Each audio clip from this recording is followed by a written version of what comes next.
ఈరోజు మార్టూరులో మండల పార్టీ కార్యాలయం ఏర్పాటు చేయడం జరిగింది. దీనికి ఇక్కడ మార్టూరు మండల అధ్యక్షులు కిషోర్ గారు ఆహ్వానం మేరకు జిల్లా అండ్ రాష్ట్ర నాయకులు అందరూ ఇక్కడికి హాజరవడం జరిగింది. ఈ కార్యక్రమం ఎంతో ఘనంగా నిర్వహించేందుకు స్థానికంగా ఉన్న జనసేన క్యాడర్ అందరికీ కూడా మనస్ఫూర్తిగా కృతజ్ఞతలు తెలియజేసుకుంటున్నాము. జగన్మోహన్ రెడ్డి గారు గతంలో ఒక జీవోలు తెచ్చుంటారు, మనందరికీ గుర్తే ఉండింది. ప్రతిపక్షాలు ఎవరో ప్రజల్లో తిరగడానికి వీల్లేదు, ప్రతిపక్ష పార్టీ జెండాలు పట్టడానికి వీల్లేదు, జెండా పడితే జైల్లో పెడతాను, సభలు పెడితే సెక్షన్లు పెడతానని చెప్పేసి బెదిరించాడు జగన్మోహన్ రెడ్డి. ఇవాళ జగన్మోహన్ రెడ్డి ఓటమి గ్రామ గ్రామాన అర్థమైపోయింది కాబట్టి వాళ్ళ ప్రజలంతా ప్రతిపక్షంగా కాదు ఏకపక్షం అయ్యి ఊరూరా జనసేన పార్టీ కార్యాలయాలు జెండాలు ఓపెన్ చేస్తూ ఉన్నారు.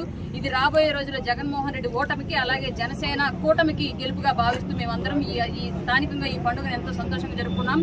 ఇదే పండుగ ఊరూరా ఎలక్షన్ వరకు వ్యాప్తి చేసేలాగా మా అందరం కృషి చేస్తామని మనస్ఫూర్తిగా ఈ సభ సాక్షి తెలియజేసుకుంటున్నాం. జై జగన్. ఈరోజు ఉమ్మడి ప్రకాశం జిల్లా పర్చూరు నియోజకవర్గం మార్టూరు మండలంలో మండల పార్టీ కార్యాలయాన్ని అలాగే పార్టీ పతాక ఆవిష్కరణ చేయడం జరిగింది. రానున్న రోజుల్లో మార్టూరు మండలంలో పార్టీ బలోపేతం కోసం అనేక కార్యక్రమాలు నిర్వహించున్నాం. దానికి ఈరోజు జరిగిన కార్యక్రమం అనేది ప్రధాన భూమికను పోషిస్తుంది. ఈరోజు నుంచి మొదలై రానున్న ఎన్నికల్లో ఖచ్చితంగా ఉమ్మడి అభ్యర్థి జనసేన తెలుగుదేశం పార్టీ ఉమ్మడి అభ్యర్థి గెలుపే లక్ష్యంగా జనసేన పార్టీ కృషి చేస్తుందని చెప్పి తెలియజేస్తుంది.